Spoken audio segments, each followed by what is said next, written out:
안녕하세요. 오늘도 이렇게 귀한 시간을 내어 이 채널을 찾아주셔서 진심으로 감사드립니다. 혹시 아직 구독과 좋아요를 누르지 않으셨다면 이번 영상이 끝나기 전에 꼭 눌러주시기를 부탁드립니다. 알림 설정까지 함께 해주시면 앞으로 올라올 인생의 지혜와 철학 이야기들을 놓치지 않고 받아보실 수 있습니다. 오늘 우리가 함께 나눌 이야기는 260자에 불과하지만 불교 경전 전체의 지혜를 응축하고 있다고 평가받는 반야심경이 전하는 용서에 관한 가르침입니다. 용서는 상대보다 자신을 위한 해방이다. 누군가에게 깊은 상처를 받아본 사람이라면 누구나 압니다. 용서하라는 말이 얼마나 공허하게 들리는지, 상대방은 아무렇지도 않게 살아가는데 왜 나만 그 사람을 용서해야 하는지, 그런 억울함이 마음속에서 끊임없이 솟아오릅니다. 그런데 반야심경은 용서에 대해 우리가 흔히 생각하는 것과는 전혀 다른 관점을 제시합니다. 많은 사람들이 용서를 강요받으면 오히려 더 큰 반감을 느낍니다. 왜 잘못한 사람은 아무런 대가도 치르지 않는데 피해자인 내가 먼저 마음을 풀어야 하는가 하는 의문은 지극히 자연스럽고 정당한 감정입니다. 그래서 많은 사람들이 용서라는 말 자체에 거부감을 느끼며 차라리 평생 그 사람을 미워하며 사는 것이 자신의 정의를 지키는 길이라고 생각하기도 합니다. 그러나 시간이 흐르면서 그 미움을 붙잡고 있는 것이 정작 상대방에게는 아무런 영향도 주지 못하고 오직 자기 자신만을 갉아먹고 있다는 사실을 서서히 깨닫게 되는 경우가 많습니다. 용서는 상대방에게 면죄부를 주는 관대한 행위가 아니라 사실은 나 자신을 오래된 감옥에서 풀어주는 해방의 행위라는 것입니다. 오늘 이 영상에서는 반야심경이 어떤 경전인지, 그 핵심 가르침인 공이라는 개념이 용서와 어떻게 연결되는지, 그리고 이 가르침이 오늘을 살아가는 우리에게 구체적으로 어떻게 적용될 수 있는지를 4명의 서로 다른 인물의 이야기를 통해 깊이 있게 풀어보려 합니다. 끝까지 함께 해주시면 누군가를 향한 오래된 원망에서 벗어나 진짜 자유를 되찾는 지혜를 얻으실 수 있을 것입니다. 먼저 반야심경이라는 경전에 대해 이야기해 보겠습니다. 반야심경의 정식 명칭은 마하바냐바라밀 다심경으로 대승불교 경전 중에서도 가장 짧으면서도 가장 심오한 지혜를 담고 있다고 평가받는 경전입니다. 이 경전은 방대한 반야부 경전, 무려 600권에 달하는 대반야경의 핵심을 단 260자로 압축한 것으로 알려져 있습니다. 이 경전을 오늘날의 형태로 한역한 사람은 서유기의 실제 모델이기도 한 삼장법사 현장입니다. 현장은 7세기 당나라의 승려로 불교의 진리를 제대로 배우기 위해 국법을 어기면서까지 홀로 인도로 향하는 17년에 걸친 구법 여행을 떠났던 인물입니다. 그는 사막과 설산을 넘고 도적과 맹수의 위협 속에서도 오직 진리를 향한 열망 하나로 그 험난한 여정을 완주해냈습니다. 그가 넘어야 했던 타클라마칸 사막은 뜨거운 낮과 혹한의 밤이 반복되는 죽음의 땅이었고, 실제로 그와 동행했던 많은 이들이 도중에 포기하거나 목숨을 잃었습니다. 전해지는 기록에 따르면 그는 사막을 건너던 중 물통을 실수로 엎질러 며칠 동안 물 한 방울 없이 걸어야 했던 극한의 상황에 처하기도 했습니다. 그럼에도 그는 되돌아가느니 차라리 나아가다 죽겠다는 결심으로 계속 걸었고 결국 오아시스를 만나 기적적으로 살아남았습니다. 그가 인도에 도착한 뒤에도 나란다 대학에서 수년간 불법을 배우고 다시 수많은 경전을 짊어진 채 당나라로 돌아오는 여정 역시 결코 쉽지 않았습니다. 그가 인도에서 가져온 수많은 경전 중에서도 반야심경은 그가 가장 자주 독송하며 스스로도 큰 위안을 얻었던 경전으로 전해집니다. 훗날 그는 당나라로 돌아와 황제의 전폭적인 지원 아래 방대한 역경 사업을 이끌었고, 그가 번역한 경전들은 이후 동아시아 불교 전체의 근간이 되었습니다. 그러나 그가 그 모든 학문적 성취를 이루기 전 가장 먼저 홀로 사막 한가운데서 마주해야 했던 것은 다름 아닌 죽음에 대한 극심한 두려움이었습니다. 그리고 그 두려움을 이겨내게 해준 것이 바로 이 짧은 반야심경의 구절들이었다는 사실은 오늘 우리가 나누는 이야기와도 깊이 맞닿아 있습니다. 전해지는 이야기에 따르면 현장이 사막을 건너던 중 극심한 갈증과 환영에 시달리며 목숨이 위태로운 순간에도 그는 반야심경을 계속해서 외우며 두려움을 이겨냈다고 합니다. 반야심경의 핵심에는 관자재보살이 깊은 반야바라미를 행할 때 오온이 모두 공하다는 것을 비추어 보고 온갖 고통에서 벗어났다는 문장이 있습니다. 여기서 오온이란 우리가 나라고 믿는 존재를 구성하는 5가지 요소, 즉 물질적 형태와 감각, 지각, 의지, 의식을 의미합니다. 불교에서는 이 5가지가 끊임없이 상호작용하며 매 순간 우리라는 존재를 새롭게 구성한다고 봅니다.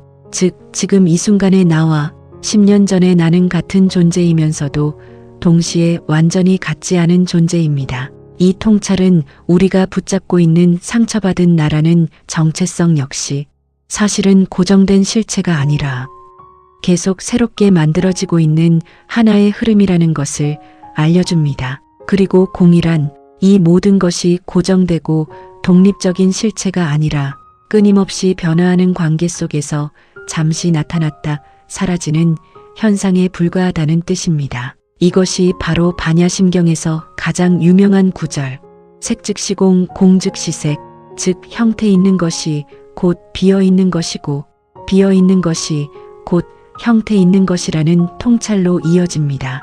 이 구절을 처음 접하는 사람들은 종종 이것을 허무주의적인 가르침으로 오해하곤 합니다. 모든 것이 비어 있다면 노력할 필요도 사랑할 필요도 정의를 추구할 필요도 없는 것 아니냐는 의문이 생길 수 있습니다. 그러나 반야심경이 말하는 공은 아무것도 없다는 허무를 뜻하는 것이 아닙니다. 오히려 이것은 모든 존재와 현상이 독립적이고 고정된 실체로서 존재하는 것이 아니라 끊임없이 변화하는 관계와 조건 속에서 잠시 그런 모습으로 나타나 있을 뿐이라는 뜻입니다. 마치 파도가 바다와 별개의 고정된 실체가 아니라 바람과 물이라는 조건이 만나 잠시 그런 모습으로 나타났다가 다시 바다로 돌아가는 것과 같습니다. 우리의 감정과 생각, 그리고 우리가 세상과 타인에 대해 갖는 관념 역시 이와 마찬가지입니다. 이 심오한 철학이 어떻게 용서라는 매우 인간적인 감정의 문제와 연결되는지 지금부터 하나씩 풀어보겠습니다. 우리가 누군가를 용서하지 못할 때 우리 마음속에는 몇 가지 고정된 실체가 자리 잡고 있습니다. 첫째는 나를 해친 저 사람은 영원히 나쁜 사람이라는 고정된 인식이고, 둘째는 상처받은 나는 영원히 피해자라는 고정된 자기인식이며, 셋째는 그때 일어난 그 사건은 절대 변하지 않는 확고한 사실이라는 믿음입니다. 이 3가지 고정관념은 서로를 강화하며 점점 더 단단해집니다.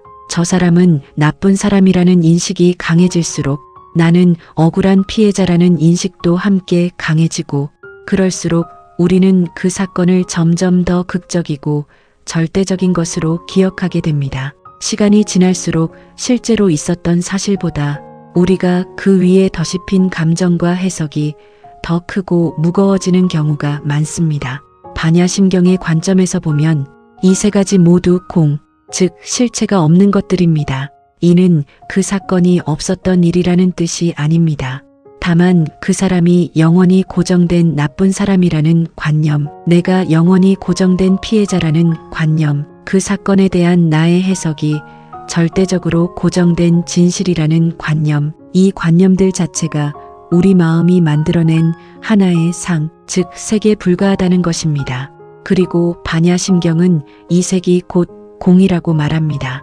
다시 말해 우리가 그토록 단단하게 붙잡고 있는 저 사람은 나쁜 사람이다, 나는 피해자다 라는 생각들은 사실 시간이 지나면 변할 수 있는 하나의 관념일 뿐 절대불변의 진리가 아니라는 것입니다. 바로 이 지점에서 용서의 진짜 의미가 드러납니다. 용서한다는 것은 그 사람의 잘못을 없었던 일로 만드는 것이 아닙니다. 용서한다는 것은 내가 그 사건과 그 사람, 그리고 나 자신에 대해 만들어낸 고정된 관념, 즉 색에 대한 집착을 내려놓는 것입니다. 그 집착을 붙잡고 있는 한 고통받는 것은 상대방이 아니라 바로 나 자신입니다. 반야심경은 이렇게 관념에 대한 집착을 내려놓았을 때 온갖 고통에서 벗어난다고 말합니다. 바로 이것이 용서가 상대방을 위한 것이 아니라 나 자신을 위한 해방이라는 오늘의 주제와 정확히 맞닿아 있는 지점입니다. 불교 전통에는 이 가르침을 잘 보여주는 또 다른 유명한 이야기가 전해집니다. 바로 두 스님이 강을 건너던 이야기입니다. 탄장과 에키도라는 두 스님이 함께 길을 가던 중 물이 불어난 강 앞에서 비단옷을 입은 젊은 여인이 강을 건너지 못해 발을 동동 구르고 있는 것을 보았습니다. 계율에 따라 여인을 함부로 만져서는 안 되었지만 탄자는 망설임 없이 그 여인을 등에 업고 강을 건네준 뒤 내려놓고 다시 길을 갔습니다. 그로부터 몇 시간 동안 에키도는 마음이 몹시 불편했습니다. 그는 결국 참지 못하고 탄잔에게 따져 물었습니다. 스님인 우리가 어떻게 여인을 함부로 안을 수 있습니까? 그러자 탄잔은 담담하게 이렇게 답했습니다. 나는 그 여인을 아까 강가에 내려놓고 왔는데 자네는 아직도 그녀를 업고 있는가? 이 짧은 일화는 우리가 상처가 되는 사건을 얼마나 오랫동안 마음속에서 붙잡고 다니는지를 정확하게 보여줍니다. 사건은 이미 그 순간에 끝났지만 우리는 그 사건에 대한 관념, 그 사건이 남긴 감정을 몇 시간, 몇 년, 심지어 평생 동안 등에 업고 다닙니다. 흥미로운 점은 정작 여인을 업었던 탄자는 그 순간의 행동에 아무런 집착도 남기지 않았다는 것입니다. 그는 계율을 어겼다는 죄책감에도 여인을 도왔다는 뿌듯함에도 머무르지 않고 그저 그 순간 필요한 일을 하고 곧바로 놓아버렸습니다. 반면 곁에서 그 광경을 지켜보기만 했던 에키도는 아무런 직접적인 행위도 하지 않았음에도 오히려 몇 시간 동안 마음의 짐을 짊어지고 있었습니다. 이것은 우리에게 중요한 사실을 알려줍니다. 고통은 사건 자체가 아니라 그 사건에 대해 우리가 마음속에서 계속 붙잡고 있는 생각에서 비롯된다는 것입니다. 반야심경이 말하는 공의 지혜는 바로 이 등에 업힌 짐을 강가에 내려놓는 지혜입니다. 이제 이 가르침이 오늘날 우리의 삶 속에서 구체적으로 어떻게 나타나는지 네 사람의 이야기를 통해 깊이 살펴보겠습니다.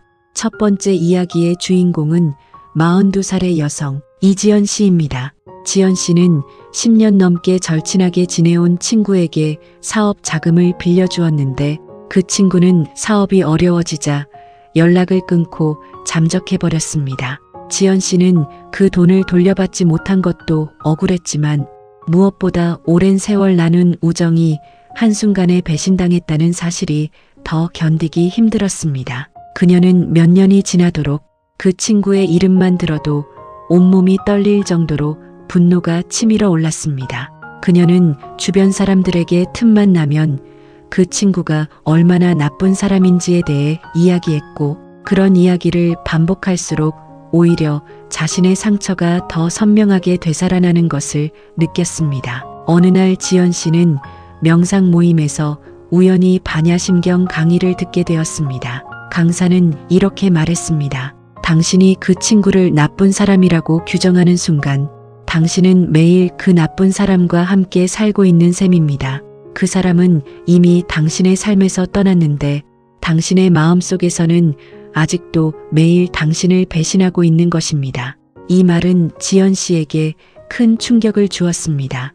그녀는 그동안 자신이 그 친구를 벌주고 있다고 생각했지만 사실은 자기 자신이 그 배신의 순간에 갇혀 매일 벌을 받고 있었다는 것을 깨달았습니다. 지연 씨는 그날 이후 돈을 받을 수 있을지 없을지와는 별개로 그 사건에 대한 자신의 관념을 조금씩 내려놓는 연습을 시작했습니다. 그녀는 여전히 그 친구를 다시 만나고 싶지는 않았지만 적어도 그 친구를 향한 원망이 자신의 하루하루를 지배하지 않도록 마음의 무게를 조금씩 내려놓았습니다. 지연 씨는 이후 이 과정을 매일 짧은 일기로 기록하기 시작했습니다. 처음에는 여전히 분노와 억울함이 가득한 문장들이었지만 몇 달이 지나자 그 일기에는 점차 오늘은 그 친구 생각이 덜 났다. 오늘은 다른 일에 더 집중할 수 있었다. 같은 문장들이 늘어나기 시작했습니다. 1년이 지난 어느 날 지연 씨는 문득 그 친구의 이름을 들었을 때 예전만큼 심장이 요동치지 않는다는 것을 깨달았고 그 순간 비로소 자신이 조금씩 자유로워지고 있다는 것을 실감했습니다. 지연 씨의 이야기는 우리에게 중요한 질문을 던집니다. 우리는 얼마나 자주 이미 떠난 사람을 마음속에 붙잡아두고 매일 새롭게 그 사람에게 상처받고 있을까요? 두 번째 이야기의 주인공은 39살의 남성 강민재 씨입니다. 민재 씨는 결혼 8년 차에 아내의 외도 사실을 알게 되었고 결국 이혼을 하게 되었습니다. 이혼 후 3년이 지났지만 그는 여전히 밤마다 그때의 배신감을 떠올리며 잠을 이루지 못했습니다. 그는 새로운 사람을 만날 기회가 있어도 마음속 깊은 곳에서 사람은 결국 배신한다는 확신이 새로운 관계를 시작하는 것 자체를 가로막았습니다. 그의 친한 동료는 어느 날 그에게 이렇게 물었습니다. 너는 언제까지 전 부인이 준 상처를 안고 살 거야? 이제 그 사람은 새로운 인생을 살고 있는데 너만 그 자리에 멈춰 있는 것 같아. 이 말은 민재 씨의 마음을 아프게 찔렀습니다. 그는 그동안 자신이 전 부인을 용서하지 않는 것이 일종의 자존심이자 정의라고 생각해왔지만 사실은 그 원망이 자신의 새로운 삶을 가로막는 족쇄가 되어 있었다는 것을 깨달았습니다. 민재 씨는 상담을 받으며 용서란 전 부인의 행동이 옳았다고 인정하는 것이 아니라 그 사건을 향한 자신의 집착을 내려놓는 것이라는 것을 배우게 되었습니다. 그는 조금씩 그날의 사건을 떠올릴 때마다 스스로에게 이것은 이미 지나간 하나의 관념일 뿐이라고 되뇌는 연습을 시작했습니다. 민재 씨는 몇 달 뒤 회사 동료의 소개로 새로운 사람을 만나게 되었습니다. 처음에는 여전히 불안한 마음이 앞섰지만 그는 그 불안이 눈앞의 사람이 아니라 과거의 기억에서 비롯된 것임을 스스로 알아차리며 조금씩 마음을 열어보기로 결심했습니다. 그는 훗날 그 동료에게 예전 같았으면 아예 시작조차 하지 않았을 텐데 이제는 과거의 상처와 지금의 사람을 분리해서 볼 수 있게 되었다고 고백했습니다. 민재 씨의 이야기는 우리에게 묻습니다. 우리는 얼마나 자주 용서하지 않는 것을 자존심이라고 착각하며 사실은 스스로를 과거에 가두고 있는 것은 아닐까요? 세 번째 이야기의 주인공은 55살의 여성 한명숙 씨입니다. 명숙 씨는 아버지의 유산 문제로 오빠와 10년 넘게 갈등을 겪어왔습니다. 오빠는 부모님을 모신다는 명목으로 유산의 대부분을 가져갔고 명숙 씨는 그 과정에서 오빠에게 철저히 무시당했다고 느꼈습니다. 그녀는 명절마다 오빠와 마주칠 때면 억지로 예의를 차리면서도 속으로는 끓어오르는 원망을 억누르느라 매번 극심한 스트레스에 시달렸습니다. 어느 해 명절, 명숙 씨는 극심한 스트레스로 인해 병원에 실려가는 일이 벌어졌습니다. 의사는 그녀에게 오래 쌓인 스트레스가 몸에 심각한 영향을 미치고 있다고 경고했습니다. 그날 병원 침대에 누워 명숙 씨는 문득 이런 생각이 들었습니다. 오빠는 저렇게 아무렇지 않게 잘 지내는데 나는 왜 이 원망 때문에 내 몸까지 망가뜨리고 있을까? 이 깨달음은 명숙 씨에게 하나의 전환점이 되었습니다. 그녀는 오빠의 행동을 정당하다고 인정한 것이 아니라 다만 그 사건에 대한 원망을 자신의 건강과 맞바꿀 만큼 붙잡고 있을 가치가 없다는 것을 깨달았습니다. 그녀는 이후 오빠와의 관계에서 물리적인 거리는 유지하되 그 사건을 떠올릴 때마다 스스로에게 이 원망은 내 몸을 갉아먹을 뿐 오빠에게는 아무런 영향도 주지 못한다고 되뇌는 연습을 시작했습니다. 명숙 씨는 이후 정기적으로 병원 검진을 받으며 자신의 몸 상태를 살폈고 스트레스 수치가 눈에 띄게 낮아진 것을 확인하며 자신의 선택이 옳았다는 것을 몸으로 확인하게 되었습니다. 그녀는 딸에게 예전에는 화해가 유일한 답인 줄 알았는데 이제는 마음의 거리를 정리하는 것도 하나의 지혜라는 걸 알게 되었다고 말했습니다. 명숙 씨의 이야기는 우리에게 묻습니다. 우리는 얼마나 자주 상대방에게는 아무런 타격도 주지 못하는 원망을 붙잡은 채 오히려 자신의 몸과 마음만 갉아먹고 있을까요? 네 번째 이야기의 주인공은 34살의 남성 배진우 씨입니다. 진우 씨는 학창시절 심한 괴롭힘을 당했던 경험이 있었고 그 기억은 성인이 되어서도 그의 인간관계와 자존감에 깊은 그림자를 들이우고 있었습니다. 그는 새로운 사람을 만날 때마다 자신도 모르게 상대방이 자신을 무시하지는 않을지 경계하며 먼저 방어적인 태도를 취하곤 했습니다. 30이 넘어서야 그는 상담을 받기 시작했고 상담사는 그에게 명상과 함께 반야심경의 가르침을 소개해 주었습니다. 상담사는 이렇게 설명했습니다.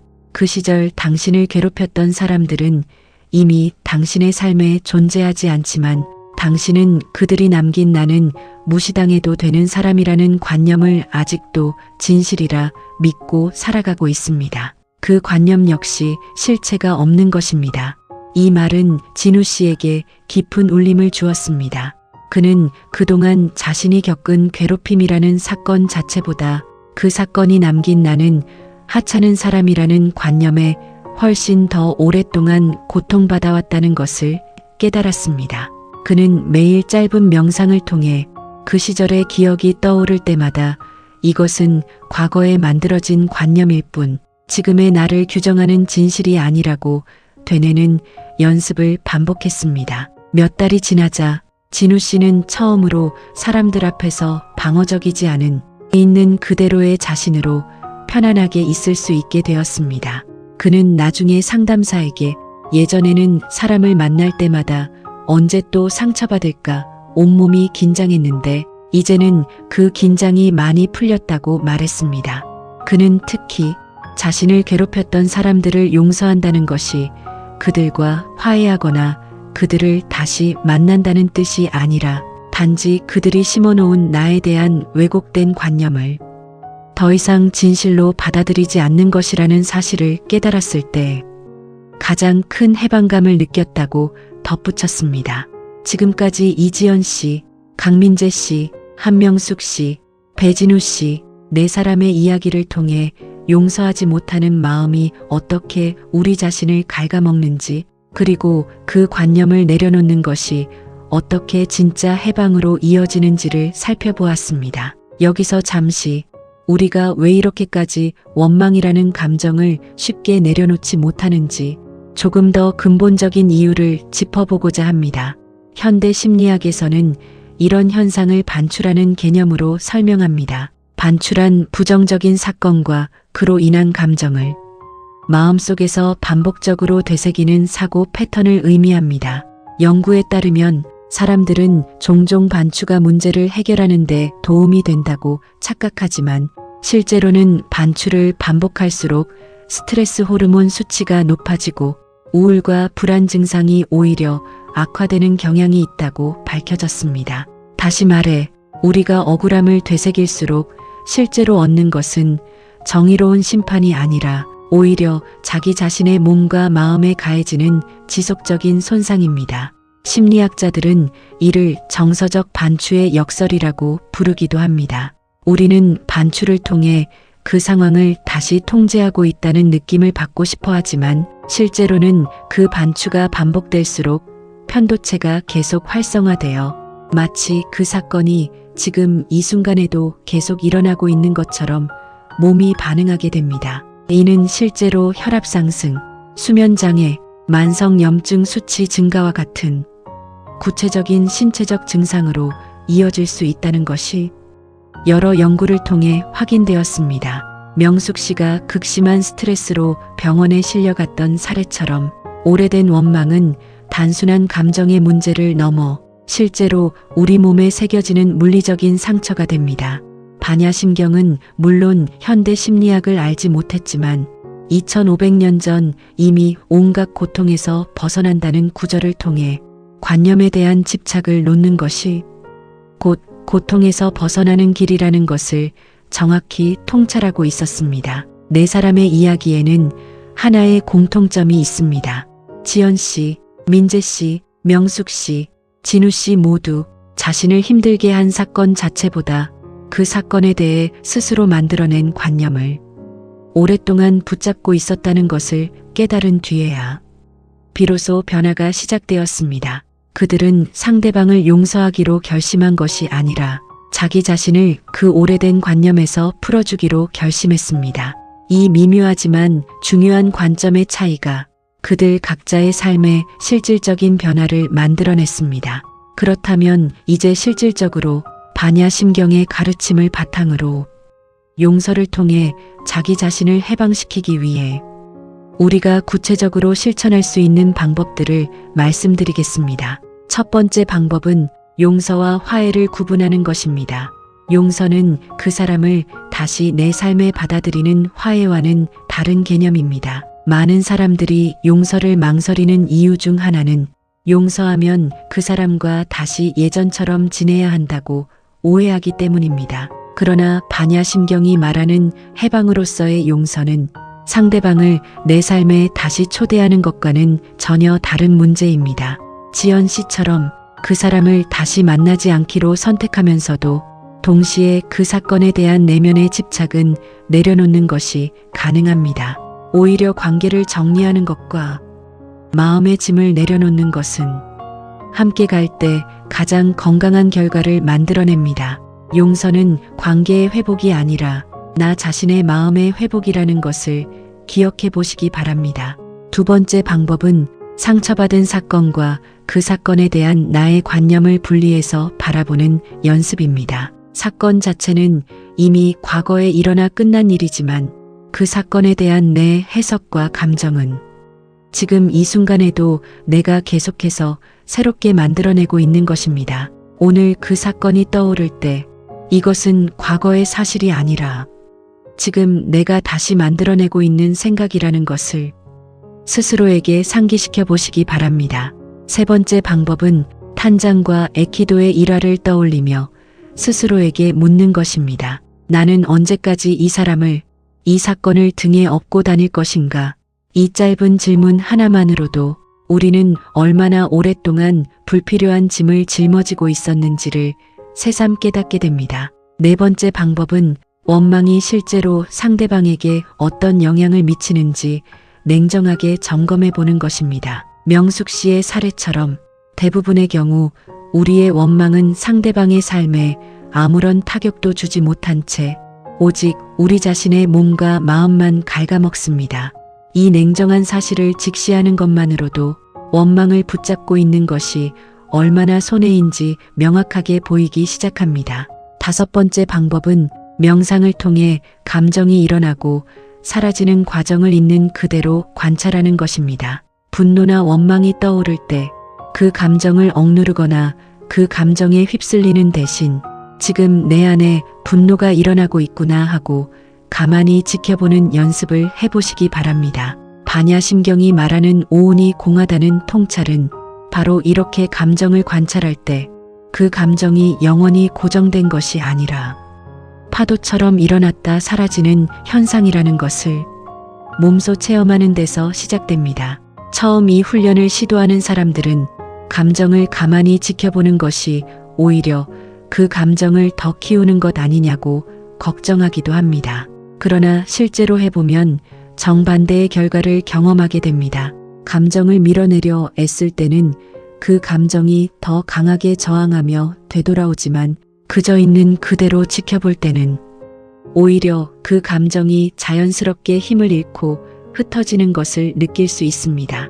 이것이 바로 파도가 아무리 거세게 몰아쳐도 결국은 스스로 잦아들며 잔잔한 바다로 돌아가는 것과 같은 이치입니다. 여섯 번째 방법은 상대방 역시 불완전한 존재라는 것을 이해하는 것입니다. 이것은 상대방의 잘못을 정당화하는 것이 아니라 그 사람 역시 자신의 상처와 두려움, 무지에서 비롯된 행동을 했을 뿐이라는 것을 이해함으로써 그 사람을 향한 나의 분노가 조금은 누그러질 수 있는 여지를 만드는 것입니다. 사람은 대개 자신이 가진 상처의 크기만큼 타인에게 상처를 줍니다. 나에게 상처를 준 사람 역시 어쩌면 자신도 미처 다스리지 못한 오래된 결핍이나 두려움에 떠밀려 그런 행동을 했을 가능성이 큽니다. 이것을 이해한다고 해서 그 행동이 옳았다는 뜻은 결코 아닙니다. 다만 그 사람을 절대적인 악으로 규정하는 대신 그 사람 역시 불완전한 한 인간이었다는 것을 받아들일 때 우리는 그 사람에 대한 집착에서 조금 더 쉽게 벗어날 수 있습니다. 7번째 방법은 그 사건이 나에게 남긴 배움을 찾아보는 것입니다. 진우 씨의 사례처럼 고통스러운 경험이라 할지라도 그 경험을 통해 내가 무엇을 배웠는지, 그리고 그 배움이 지금의 나를 어떻게 더 단단하게 만들었는지를 찾아보는 것은 그 사건을 순전한 피해의 기억에서 성장의 자원으로 전환시켜 줍니다. 이것은 그 사건이 일어난 것이 잘된 일이었다고 억지로 긍정하라는 뜻이 아닙니다. 다만 이미 일어난 일을 두고 계속해서 나를 무너뜨리는 방식으로만 기억할 것인지, 아니면 그 안에서도 나를 성장시킨 부분을 함께 기억할 것인지는 전적으로 우리 자신의 선택에 달려 있습니다. 같은 상처라도 그것을 오직 피해의 서사로만 붙잡고 있을 때와 그 상처를 통해 내가 더 단단해졌다는 서사로 함께 품을 때 우리 마음이 느끼는 무게는 완전히 달라집니다. 8번째 방법은 용서를 한 번에 완성해야 하는 사건이 아니라 매일 반복하는 훈련으로 받아들이는 것입니다. 우리는 흔히 용서를 어느 날 갑자기 완전히 이루어지는 극적인 사건으로 상상하지만 실제로 용서는 매일 조금씩 그 관념을 내려놓는 반복적인 연습에 가깝습니다. 마치 근육을 하루아침에 키울 수 없듯이 마음의 자유 역시 하루아침에 완성되지 않습니다. 어떤 날은 조금 더 가벼워진 것 같다가도 어떤 날은 다시 예전의 무거움이 되살아나기도 합니다. 이런 오르내림은 실패가 아니라 지극히 자연스러운 과정의 일부입니다. 오늘 완전히 용서하지 못했다고 스스로를 탓하는 대신 오늘도 조금 더 내려놓는 연습을 했다는 것에 의미를 두어 보시기 바랍니다. 9번째 방법은 나 자신에게도 용서를 확장하는 것입니다. 우리는 종종 타인을 원망하는 동시에 그 상황에서 제대로 대처하지 못한 자기 자신마저 원망합니다. 그때 왜 더 강하게 맞서지 못했을까? 그때 왜 더 일찍 알아차리지 못했을까 하는 자책은 타인을 향한 원망 못지않게 우리를 무겁게 짓누릅니다. 반야심경이 말하는 오온이 공하다는 통찰은 상대방뿐만 아니라 그때의 나 자신에게도 똑같이 적용됩니다. 그때의 나는 그 순간 알고 있던 것과 할 수 있었던 것 안에서 최선을 다했다는 것을 스스로에게 너그럽게 인정해 주시기 바랍니다. 이 9가지 방법을 매일 조금씩 실천해 나간다면 우리는 서서히 원망이라는 무거운 짐을 강가에 내려놓고 진짜 자유로운 마음으로 살아갈 수 있게 될 것입니다. 여기에 2가지 방법을 더 말씀드리고 싶습니다. 10번째 방법은 몸으로 그 무게를 실감해 보는 것입니다. 심리치료에서는 종종 내담자에게 무거운 물건을 직접 들고 있게 한 뒤 그 무게가 원망이나 상처의 감정과 얼마나 비슷한지를 체험하게 하는 훈련을 사용합니다. 실제로 무거운 가방을 어깨에 메고 하루를 보내보면 우리가 마음속에서 짊어지고 있는 원망의 무게가 실제로 얼마나 우리를 지치게 하는지 몸으로 느낄 수 있습니다.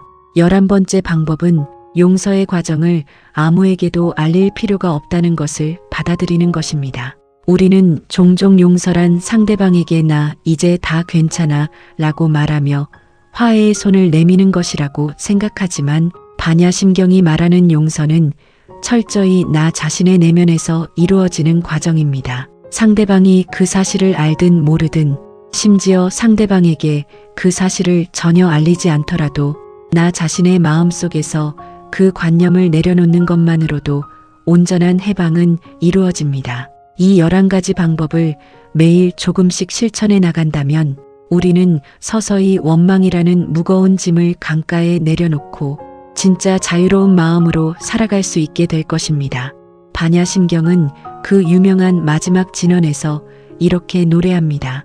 아제아제 바라아제 바라승아제 모지사바.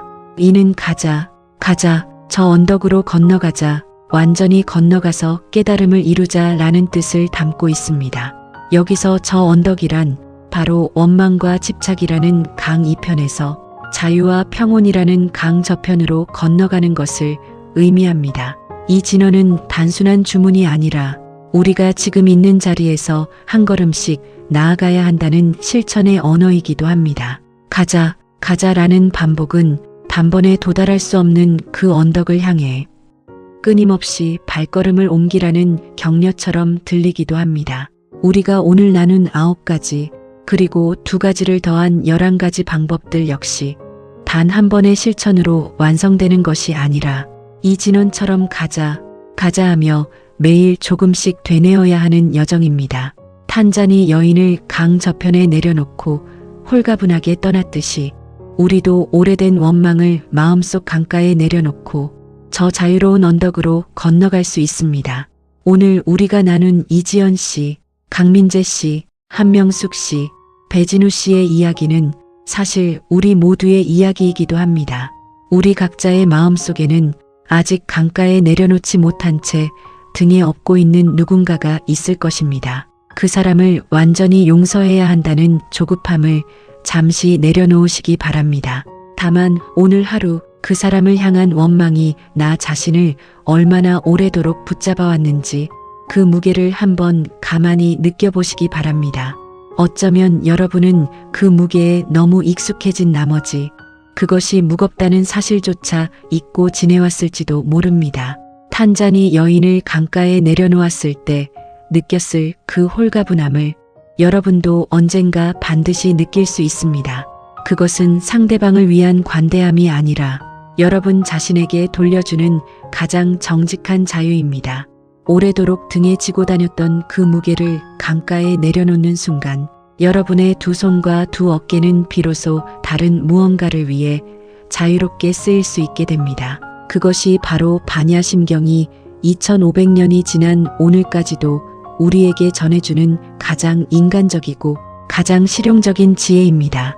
오늘 이 영상이 여러분의 마음속에 자리 잡은 오래된 원망을 조금이나마 내려놓는 작은 계기가 되었기를 바랍니다. 용서는 상대방을 위한 선물이 아니라 여러분 자신에게 주는 가장 큰 선물이라는 것을 잊지 말아주시기 바랍니다.